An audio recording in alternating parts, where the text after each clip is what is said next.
saya akan membicarakan tentang bertumbuh dalam kedewasaan rohani. Nah, ini Bapak Dedi yang memberikan tema untuk minggu ini, bertumbuh dalam kedewasaan rohani. Mari kita sama-sama baca firman Tuhan dalam 2 Petrus 3 ayat 18. 2 Petrus 3 ayat yang ke-18.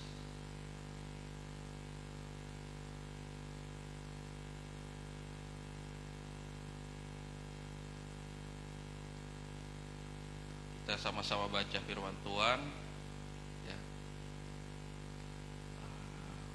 Sudah ketemu? Amin. Mari kita baca sama-sama firman Tuhan. 2 Petrus 3 ayat 18, firman Tuhan berkata, "Tetapi bertumbuhlah dalam kasih karunia dan dalam pengenalan akan Tuhan dan juru selamat kita, Yesus Kristus. Baginya kemuliaan sekarang dan sampai selama-lamanya. Amin." Saya percaya ketika kita menjadi seorang Kristen, kita adalah orang-orang yang percaya kepada Tuhan Yesus. Ya, ketika kita menjadi seorang Kristen, kita adalah orang yang percaya kepada Tuhan Yesus. Tetapi di dalam kekristenan itu berbicara tentang pertumbuhan kerohanian. Kalau berbicara tentang Kristen, berbicara tentang percaya kepada Yesus. Kalau bicara tentang kekristenan, itu berbicara tentang pertumbuhan pribadi kita, pertumbuhan rohani kita akan pengenalan dengan Tuhan Yesus. Ya. Jadi sangat penting bagi kita untuk mengalami yang namanya pertumbuhan rohani. Gak selamanya kita akan menjadi bayi rohani. Ya. Kalau secara jasmani itu, ada namanya masa-masa pertumbuhan secara jasmani, secara medis ya. Masa-masa pertumbuhan yang paling penting itu adalah pada saat 1000 hari pertama kehidupan, dimulai dari janin. Bukan pas bayi baru lahir, tapi dimulai dari janin. Dari janin itu kita secara medis itu adalah pertumbuhan yang masa-masa pertumbuhan yang paling penting. 1000 hari itu sampai dia berumur 2 tahun, makanya ada istilah stunting, sampai umur 2 tahun kita cegah dan lain-lain. Itu berbicara tentang pertumbuhan. Setelah kita bertumbuh dari janin sampai umur 2 tahun, kita bertumbuh jadi balita, kita bertumbuh jadi anak-anak, kita bertumbuh menjadi remaja, kita bertumbuh menjadi dewasa, menjadi lansia ya. Secara jasmani itu namanya pertumbuhan. Begitu juga secara rohani. Secara rohani juga kita harus mengalami yang namanya pertumbuhan. Dan mengalami pertumbuhan itu apa tanda-tandanya kalau kita sedang mengalami pertumbuhan? Yang paling sering terlihat ya, ketika kita sudah mengalami pertumbuhan rohani, yang paling sering terlihat adalah buahnya kita. Buahnya kita dari apa? Perkataan kita, pikiran kita, tingkah laku kita, karakter kita. Ya, itu akan menggambarkan bahwa kedewasaan rohani dalam hidup kita. Begitu juga anak-anak. Anak-anak akan berbeda pola pikirnya dengan orang dewasa. Karena itu penting bagi kita untuk menjadi pribadi yang lebih dewasa secara rohani. Kalau berbicara soal umur, kita pasti akan bertambah umur. Ya, bertambah tua itu kita pasti. Setiap tahun kita akan bertambah tua. Tetapi kalau bertambah dewasa itu belum tentu. Ya. Bertambah tua itu pasti, tapi tambah dewasa itu belum tentu. Karena ada juga yang mungkin usianya udah tua, tetapi pola pikirnya masih seperti anak-anak, ada juga. Karena itu kita perlu komitmen, kita mau untuk bertumbuh di dalam Tuhan, menjadi pribadi yang dewasa. Amin. Kita harus komitmen dalam diri kita. Ya. Kita baca firman Tuhan. Apa sih tanda-tanda orang yang belum dewasa secara rohani? Kita baca firman Tuhan dalam 1 Korintus 13 ayat yang ke-11. Kita baca firman Tuhan sama-sama.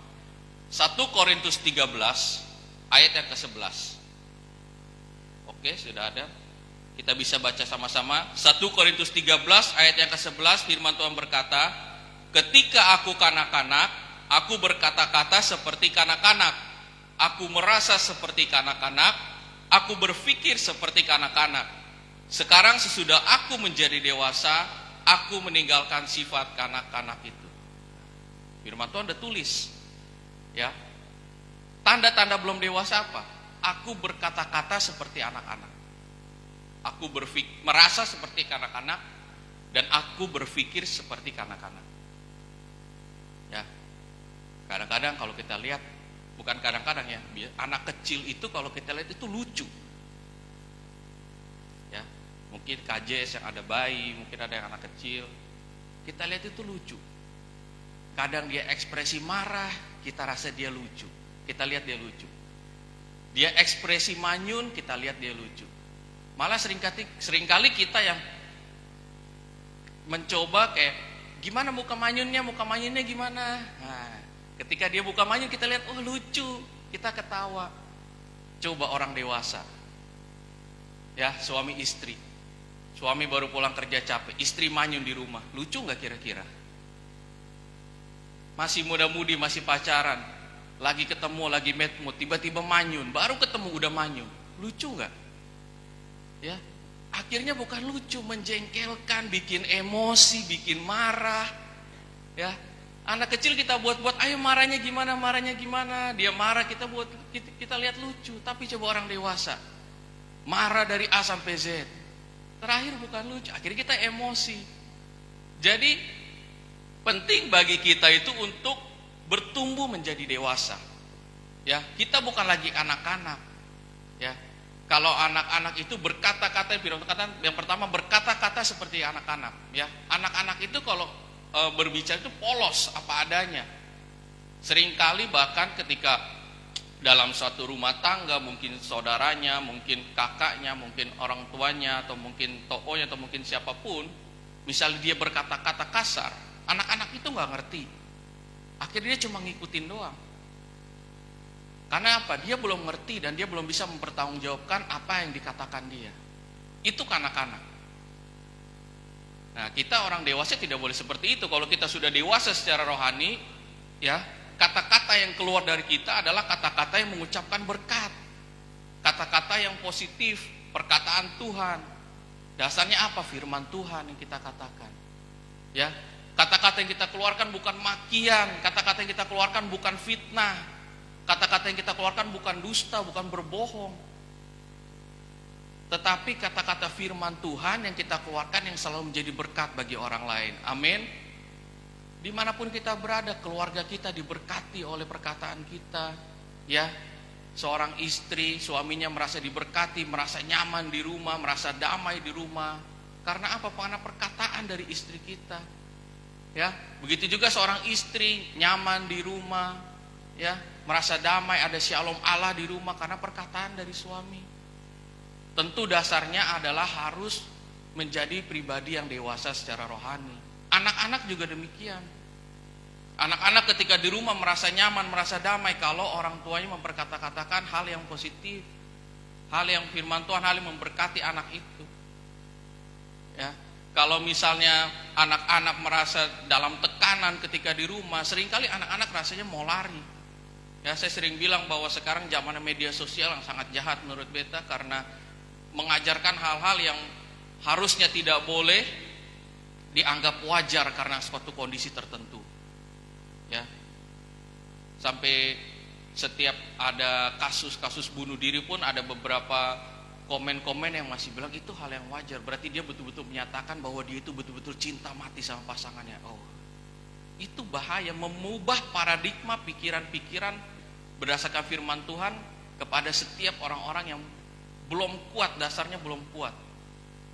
Ya, jadi akhirnya melumrahkan, mewajarkan, dan akhirnya bilang bahwa itu hal bunuh itu hal yang bagus karena dia menunjukkan bahwa dia itu adalah betul-betul cinta. Ini bahaya. Karena itu perkataan-perkataan kita itu jangan seperti kanak-kanak. Harus kita memperkatakan hal yang positif. Ya. Yang kedua, jangan merasa seperti anak-anak. Nah, kalau yang belum dewasa itu merasa seperti anak-anak. Anak-anak itu yang beta pernah cerita juga cepat ngambek, ya. Beta kalau dulu digabelin mainan, beta marah, ngambek akhirnya. Nah, kita orang dewasa juga jangan seperti itu. Jangan cepat ngambek, jangan cepat tersinggung, ya. Kita harus bisa memposisikan bahwa apapun yang terjadi proses dalam hidup kita itu sedang mengupgrade diri kita. Kita itu sedang diproses. Mau orang mau ngomongin kita yang jelek, orang mau fitnah kita, ya kita jangan marah, kita jangan tersinggung. Kalau pribadi udah dewasa secara kita nggak marah dan kita tersinggung. Justru kita mengucap syukur ketika orang membicarakan kita. Kita doakan, ya. Kita lihat Tuhan ini mau buat apa dalam hidup kita. Kenapa sampai orang itu memfitnah kita sampai segitunya, ya. Tuhan mungkin mau lihat kesabaran kita. Tuhan mau lihat kita udah bisa menguasai diri atau belum, ya. Jadi paradigmanya harus berubah. Kita jangan ngikutin perasaan seperti anak-anak lagi. Dan yang ketiga adalah berpikir seperti anak-anak. Ya, oh ya, kalau perasaan anak-anak itu biasanya mudah terombang-ambing. Ya, mamanya bilang, ayo malam ini kita ke gereja, nanti banyak mainan. Nah, bapaknya bilang malam ini kita pergi mall, kita belanja, beli baju. Awalnya iya setuju mama pergi gereja. Terakhir bapaknya kasih penawar yang lebih menarik, akhirnya lebih pilih pergi mall. Nah, itu perasaan anak-anak, dia gampang terombang-ambing. Nah, kita kalau orang dewasa di dalam Tuhan, kita nggak gampang terombang-ambing. Mau ada masalah apapun, mau ada badai apapun, hidup kita tetap berpegang sama Tuhan. Hidup kita tetap dilandasi oleh firman Tuhan. Itu adalah orang yang dewasa. Dan yang ketiga adalah kita tidak boleh berpikir seperti anak-anak. Ya, anak-anak itu tadi, anak-anak itu polos. Ya, dia itu berpikir itu seringkali karena dia tidak tahu. Karena saking lugunya, saking polosnya, ya. Contohnya apa? Misalnya dia masih umur-umur balita, ya. Dia akan melihat barang apapun dia akan main, dia akan pegang. Karena apa? Karena dia nggak tahu ini apa. Taunya dia mainan saat itu. Terakhir dia main pegang gunting. Nah, orang tua kalau lihat anaknya pegang gunting, pasti akan memarahi. Ya, memarahin dalam arti mencegah supaya tidak terjadi hal yang tidak diinginkan, karena itu benda yang berbahaya. Tetapi pola pikir anak-anak nggak begitu. Anak-anak taunya, beta mau main, kenapa mama larang? Jadi seringkali anak-anak itu berpikir karena dia nggak tahu. Nah, kalau kita secara rohani, secara dewasa, kita jangan berpikiran kenapa masalah ini datang terus, kenapa cobaan ini datang terus, ya. Karena seringkali kita nggak sadar, kita nggak tahu kalau itu tuh berbahaya buat kita. Tetapi Tuhan tahu itu. Tuhan tahu itu. Karena itu Tuhan seringkali mengupgrade diri kita melalui setiap masalah, setiap cobaan. Ya. Jadi kita berpikirnya tuh bukan untuk yang kita doang, untuk enaknya buat kita, nyamannya buat kita. Anak-anak muda pacaran beda agama, kita rasa nyaman, rasa enak. Kenapa? Karena pasangan kita seperti kriteria yang kita mau. Oh, dia sangat baik, dia sangat mengerti kita. Ya, tutur katanya sopan. Tetapi dia nggak seiman sama kita. Seringkali kita merasa bahwa kita tuh udah di zona yang nyaman, udah enak. Ya, jadi pacaran beda agama, kalau putus jangan nangis-nangis terus. Nangis boleh ya, itu hal yang wajar karena secara manusiawi, emosional ada rasa sedih, ada rasa senang.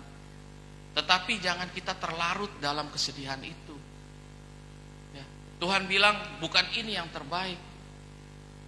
Kamu harus cari yang sepadan, yang sama-sama cinta Tuhan. Ya. Jadi anak-anak muda harus betul-betul punya pola pikirnya juga jangan seperti anak-anak. Ya, punya pola pikir yang lebih dewasa. Jadi kita belajar bahwa anak-anak itu memiliki perkataan, perasaan, dan pola pikir yang seperti anak-anak. Ya, kita belajar bahwa kita nggak mau seperti itu. Dalam 1 Korintus 3 ayat 1-2 dikatakan, dan aku saudara-saudara pada waktu itu tidak dapat berbicara dengan kamu seperti dengan manusia rohani, tetapi hanya dengan manusia duniawi yang belum dewasa dalam Kristus. Susulah yang kuberikan kepadamu bukanlah makanan keras, sebab kamu belum dapat menerimanya, dan sekarang pun kamu belum dapat menerimanya. Nah, ini juga bahaya, saudara. Seringkali kita maunya susu terus. Susu itu berbicara tentang apa? Contohnya seperti firman Tuhan, kita ke gereja, ya. Kita maunya disodorin susu terus yang lunak. Maunya apa? Firman Tuhan yang lucu-lucu, yang buat kita bisa ketawa. Firman Tuhan yang bukan dengan teguran keras, ya. Pokoknya maunya firman Tuhan yang lucu-lucu sah. Apalagi sekarang zaman media sosial, YouTube itu sangat gampang untuk kita cari firman Tuhan. Kita cari firman Tuhan yang paling lucu. Nah, ini menjadi bahaya. Kenapa bahaya? Karena nanti yang diingat cuma yang bagian lucunya doang. Ya, pas ditanya pulang firman Tuhannya apa, ingatnya yang bagian lucunya. Nah, ini sering terjadi seperti itu. Ya. Beta dulu kalau ke gereja dari kecil, beta sama Cici Fani itu pokoknya kalau firman Tuhan sekolah minggu itu betul-betul dengerin. Puji Tuhan juga ya. Karena apa? Karena Bapak Dedi setiap pulang khotbah pasti tanya. Dari kecil, dari sekolah minggu sampai sekarang, kalau Bapak Dedi khotbah, pulang dia sering tanya, tadi Bapak khotbah apa? Nah, kalau kita nggak dengerin, wah, itu bahaya juga ya. Tetapi dari situ beta belajar bahwa ketika kita ke gereja, memang fokus kita itu harus sama Tuhan. Ya, dulu mungkin awalnya beta mendengarkan itu karena nanti Bapak Dedi tanya, beta harus dengerin. Tapi secara nggak sadar, secara nggak sadar, beta ini sedang belajar tentang firman Tuhan. Beta ini sedang belajar tentang pengajaran firman Tuhan. Ya, Bapak Dedi sering tanya, tadi 4 poin apa? Kalau di sini cuma pas door prize doang ya, Maheni. Bapak Dedi tanya 4 poin tadi apa? Tapi kalau beta dan Bapak Dedi enggak, kalau kita di rumah enggak ada Cici Fani. Di mobil tuh udah tanya, tadi Papa khotbahnya gimana? Awalnya gitu dulu. Tadi Papa khotbahnya gimana? Wih, bagus, itu baru pas khotbahnya, kena semua. Tadi terus dia tanya 4 poin tadi apa aja? Nah, awalnya enak, pas terakhir 4 poin tadi apa aja. Kalau kita nggak dengerin, nah kadang beta sama Cici Fani dulu tuh kita saling melengkapi. Jadi kalau beta ingat cuma 1-2, nanti Cici yang lengkapin. Begitu juga sebagai kalau Cici yang ingat 1-2, nanti beta yang lengkapin. Ya, jadi itu sangat penting bagi kita, orang tua juga mengajarkan anak-anak. Ya, pulang ditanya, tadi khotbahnya tentang apa? Nah, jadi ke gereja tuh tahu. Ya, ke gereja tentang apa? Kalau di sini biasa yang paling sering kena itu bukan sering kena ya, karena kan kita selalu sama-sama dengan Maria sering ikut pulang. Jadi Bapak Dedi sering tanya, Maria tadi khotbah apa Bapak? Nah, di Bekasi Mika sekarang. Jadi kita mengajarkan bahwa kita kalau ke gereja itu memang betul-betul fokus sama Tuhan. Ya, kita jangan mau makanan yang lunak-lunak aja, tapi teguran-teguran keras, ya, dari firman Tuhan. Ya, mungkin dari pelayan Tuhan yang berbicara di atas mimbar, ya, itu juga harus kita renungkan, bukan kita malah jadi tersinggung. Wah, ini khotbahnya kayaknya nyindir beta nih, ini khotbahnya nih kali ini pasti buat beta nih, beta yakin ini. Nah, itu adalah contoh pribadi yang belum dewasa, karena dia merasa seperti anak-anak, merasa tertuduh. Sementara kita berkhotbah itu untuk jemaat semua dan untuk beta juga sendiri. Ketika beta berbicara, beta juga belajar tentang bertumbuh, karena karena di dalam Tuhan beta yakin masa pertumbuhan itu kalau secara jasmani itu ada golden time periodnya, 1000 hari kelahiran pertama dan sampai remaja, 17 tahun untuk wanita dan 21 tahun untuk dewasa laki-laki. Tetapi di dalam Tuhan secara rohani, pertumbuhan rohani itu terus sampai kita tidak bernafas lagi. Karena apa? Karena pertumbuhan kerohanian itu goalsnya adalah mencapai karakter seperti Kristus. Ada di sini yang bisa prediksi beta di umur berapa bisa mempunyai karakter seperti Kristus? Pasti nggak ada. Karena bisa mencapai karakter Kristus adalah ketika kita sama-sama dengan Tuhan di surga, kita sama-sama dengan Tuhan ketika kita udah nggak ada di dunia lagi. Karena itu selama kita ada di dunia, itu kita dalam masa pertumbuhan rohani terus menerus, setiap hari ada pertumbuhan yang akan kita rasakan. Dan yang pastinya dalam menghadapi itu kita harus minta tuntunan Tuhan, itu udah pasti. Ya, dari awal bulan berbicara tentang bertumbuh dan berbuah, kita berbicara tentang berakar dulu. Itu yang itu penting. Ya. Jadi penting bagi kita untuk menjadi pribadi yang dewasa secara rohani. Ya, sekarang ini banyak orang Kristen yang tidak suka makanan keras. Ya, orang kalau nggak suka makanan keras, dia tidak akan bertumbuh secara rohani. Ya. Kembali lagi contohnya sebagai analoginya secara kesehatan, secara medis.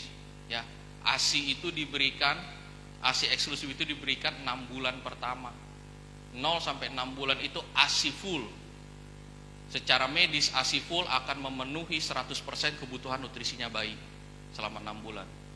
Tapi di usia 6 bulan sampai 9 bulan dia berubah, ASInya kurangin 70%, 30%-nya butuh makanan tambahan. Nanti berubah lagi di usia 9 bulan, 11 bulan sampai di usia 2 tahun. Ya, kebutuhan ASI itu akhirnya hanya 30%. Ya. Nah, kita juga seperti itu dalam firman Tuhan. Kita jangan mau yang lunak-lunak terus, maunya dengar khotbah yang lucu-lucu, ya. Ketika kita cari buka YouTube, kita cari pendeta yang lucu, kita dengar dia, Kita yang keras-keras, kita nggak mau makan keras, ya. Sama juga kayak misalnya selain dengan kopi, kita sama juga seperti kita menghadapi masalah. Kita maunya hidup-hidup nyaman aja. Ketika kita dikasih masalah yang berat, dikasih makanan yang lebih keras, kita nggak mau, kita nolak. Nah, bagaimana caranya kita bisa bertumbuh kalau misalnya kita nggak dapat makanan-makanan yang keras?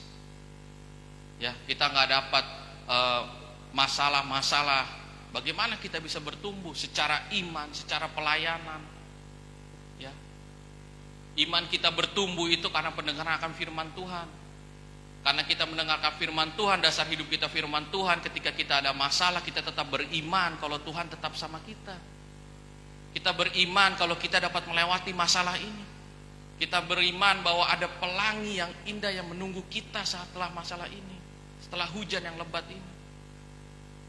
Jadi kita harus keluar dari zona nyaman kita. Kalau kita mau bertumbuh, kita harus keluar dari zona nyaman kita. Justru ketika kita dalam zona nyaman kita, kita harus tanya. Ya, kita harus tanya. Mulai merenungkan. Kenapa hidupnya rasa nyaman-nyaman? Karena seringkali ketika kita hidup di zona nyaman, kita lupa sama Tuhan. Kita hidup merasa hidup kita fine-fine aja, oke-oke aja. Kita seringkali lupa sama Tuhan. Karena itu ketika kita dalam zona nyaman, kita berdoa sama Tuhan. Bangun hubungan intim lagi sama Tuhan. Ya. Kalau kita belum dewasa, seringkali juga kita rusak oleh hal-hal duniawi. Ya. Orang yang belum dewasa itu, dia tahu hal-hal duniawi itu merusak. Tetapi dia tetap melakukan.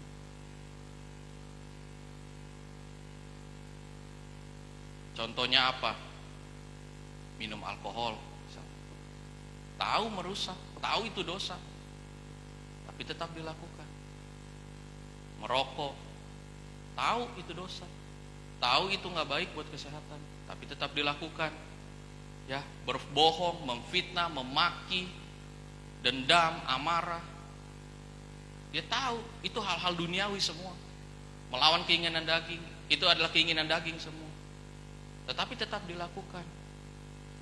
Karena itu penting bagi kita untuk menjadi dewasa secara. Saya akan bagikan 2 poin, ya, 2 poin. Bagaimana kita dapat merasakan kedewasaan rohani, ya, dapat menjadi dapat berproses untuk menjadi pribadi yang dewasa. Yang pertama itu adalah kita harus lahir baru. Pertama itu kita harus lahir baru. Seorang anak bisa bertumbuh kalau dia lahir dulu, baru dia bertumbuh. Begitu juga dengan kita secara rohani. Kita harus lahir baru dulu. Ya, dalam 1 Petrus 2 ayat 2 dikatakan, dan jadilah sama seperti bayi yang baru lahir, yang selalu ingin akan air susu, yang murni dan yang rohani, supaya olehnya kamu bertumbuh dan beroleh keselamatan.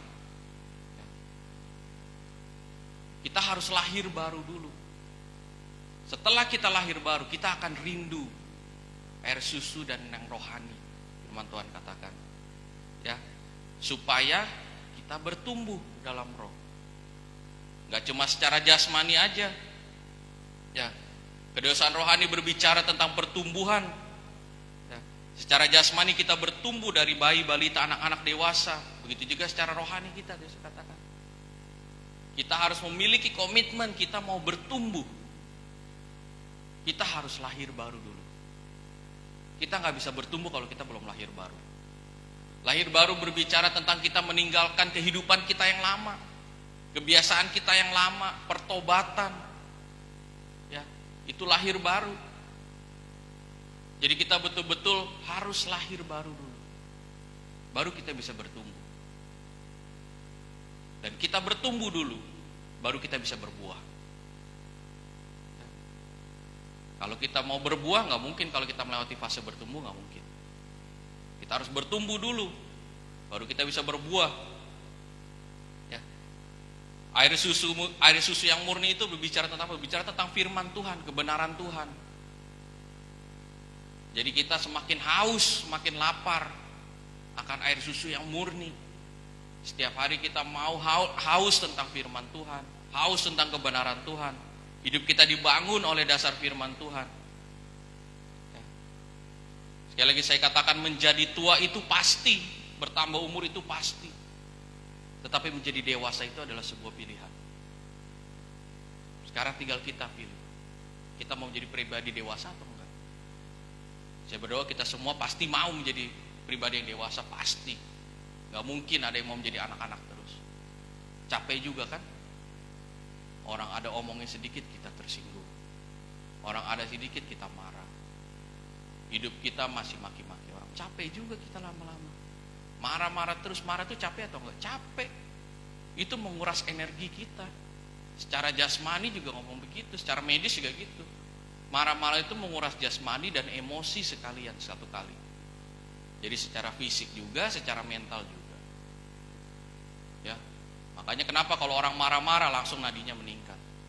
Karena ada perubahan siklus medis dalam hidupnya dia. Jadi kita tuh harus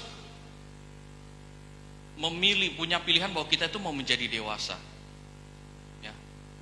Menjadi dewasa itu pasti. Menjadi tua itu pasti. Menjadi dewasa itu pilihan. Semua orang pasti akan menjadi tua. Tetapi tidak semua orang menjadi dewasa. Tinggal kita pilih. Kita berdoa komitmen sama Tuhan. Firman Tuhan tadi katakan kamu bertumbuh oleh karena kasih karunia. Jadi bukan karena kekuatan kita. Ya, sekali lagi kita berakar sama Tuhan di minggu yang pertama waktu beta khotbah pertama tentang berakar, juga beta berbicara tentang bertumbuh. Ya, salah satunya melalui doa, firman Tuhan, kita bangun hubungan intim dengan Tuhan. Ya. Jadi pribadi kita itu kasih karunia Allah akan memberikan hikmat kepada kita untuk menjadi pribadi yang dewasa. Bukan kita yang kejar-kejar. Ya, tetapi kita tetap melakukan tugas kita sebagai pribadi yang dewasa. Secara otomatis kalau hidup kita di dalam Tuhan, intim dalam Tuhan, secara otomatis perkataan kita, pemikiran kita, perbuatan kita itu gak seperti kanak-kanak. Itu udah pasti, otomatis. Karena itu betul-betul harus punya hubungan intim sama Tuhan. Ya. Harus tetap dekat dengan Tuhan. Kita lahir baru berarti berbicara bahwa kita hidup bukan karena daging lagi. Kita hidup tidak seperti dunia lagi. Tetapi hidup kita hidup yang baru di dalam Tuhan. Kebiasaan-kebiasaan kita yang lama kita buang. Mungkin kita sering mengatakan perkataan-perkataan yang sering menyakiti sekeliling kita, kita buang. Setiap kita itu kita tahu kelemahan kita masing-masing itu apa. Ya. Mungkin kelemahan kita adalah ketika kita berkata-kata kita bisa menyakiti suami kita. Kita bisa menyakiti istri kita. Menyakiti anak-anak kita. Mungkin melalui perbuatan, mungkin melalui tingkah laku. Kita tahu kelemahan kita apa. Karena itu kita minta tuntunan Tuhan, minta tuntunan Roh Kudus supaya kita dirubahkan oleh karena kasih karunia-Nya. Ya, kita betul-betul berdoa sama Tuhan, kita mau berubah. kita mau menjadi pribadi yang dewasa. Kita nggak mau jadi lagi seperti kanak-kanak. Ya. Kedewasaan rohani bukan karena seberapa lama kita menjadi seorang Kristen, bukan karena seberapa lama kita udah percaya Tuhan, ya. Tetapi kedewasaan rohani berbicara tentang buah kita, karakter kita. Ya. Orang bisa lihat kedewasaan rohani itu dari perkataan kita, perbuatan kita, tingkah laku kita, karakter kita. Tetapi tidak ada kedewasaan rohani yang sempurna bagi manusia, karena kesempurnaan itu hanya milik Tuhan.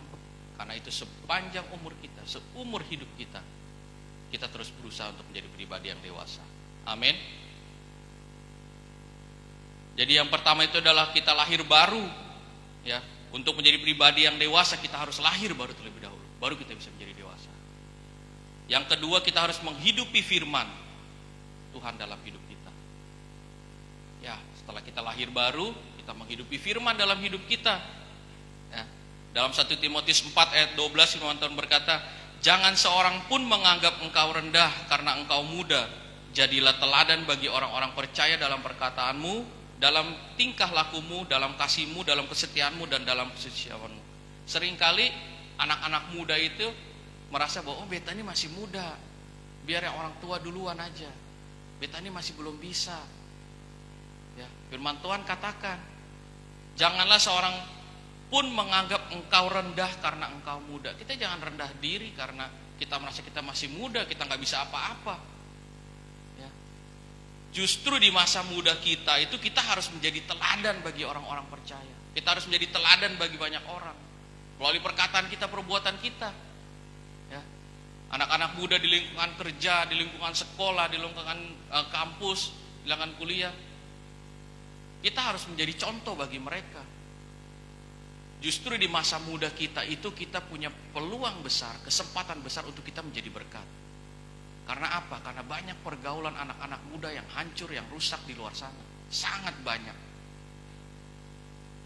Ya. Hari Minggu bisa ke gereja, hari biasa bisa persekutuan. Tetapi ketika kumpul malam tetap minum mabuk, merokok,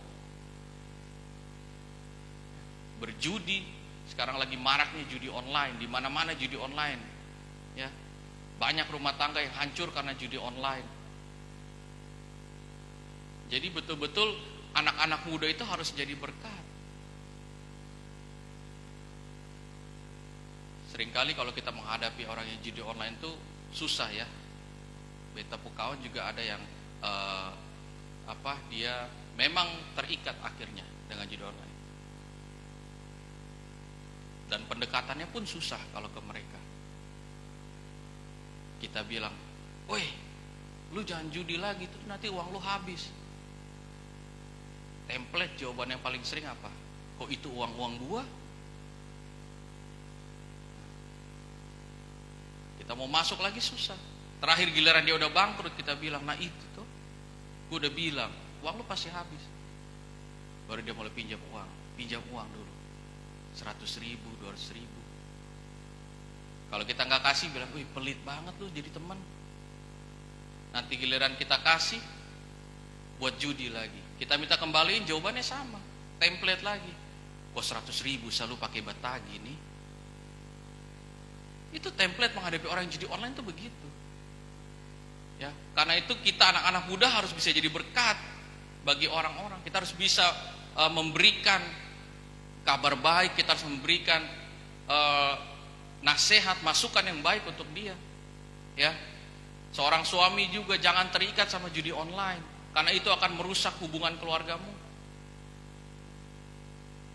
Dapat uang langsung masuk judi, Nah, saya mau beli beras son bisa, mau beli susu anak son bisa.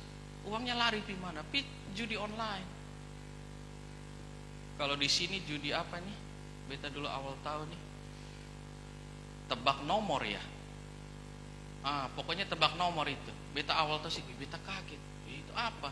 Tebak nomor. Jadi pagi sih boleh bertanya, "Semalam lu mimpi angka berapa?" Jadi pagi udah tanya, "Lu mimpi angka berapa?" Mulai tembak itu nomor. Orang Kristen, orang percaya tidak percaya seperti itu ya. Menolak judi adalah dosa. Amin. Kita tidak boleh terikat pada hal-hal yang seperti itu. Berkat kita datangnya dari Tuhan. Kalau kita mau hidup diberkati, cari Tuhan. Jangan cari orang mimpi nomor apa, nomor berapa. Ya, cari Tuhan. Ya. Karena seringkali juga kita fokusnya salah. Kita fokusnya maunya berkat, uang dulu, berkat dulu. Terakhir apa? Kita fokusnya cari berkatnya.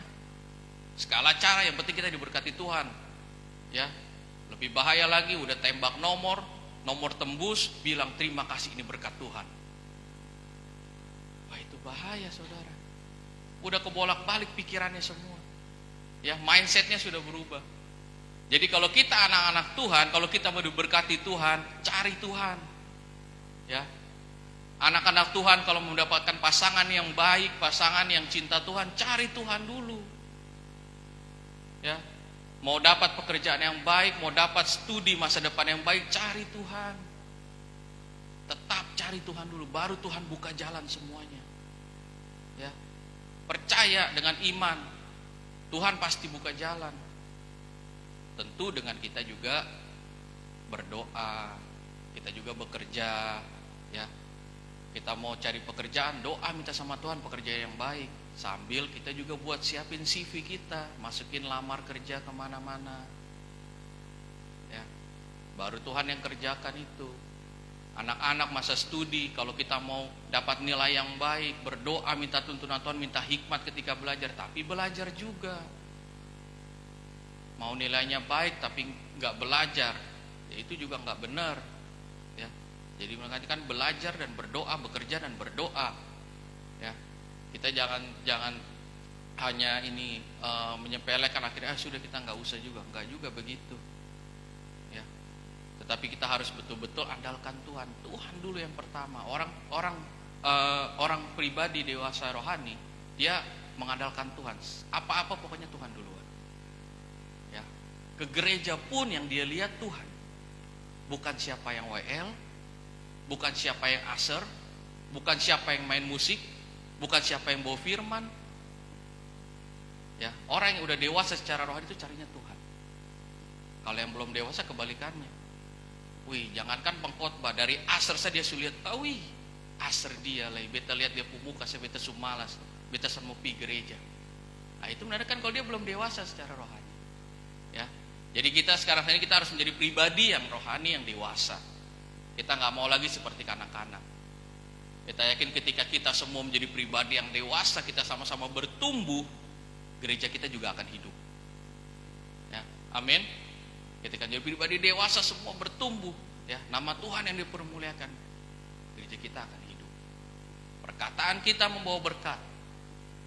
Tingkah laku kita, perbuatan kita membawa berkat. Pola pikir kita pun ketika kita mendapat konseling atau mendapat cerita dapat menjadi berkat bagi orang. Karena itu kita harus sama-sama bertumbuh menghidupi firman Tuhan dalam hidup kita. Kita nggak lagi hidup berdasarkan daging, ya. Karena firman Tuhan katakan dalam Roma 8 ayat 13, jika kita hidup dalam daging, kamu akan mati. Tetapi jika oleh rohmu kamu mematikan perbuatan-perbuatan tubuhmu, kamu akan hidup.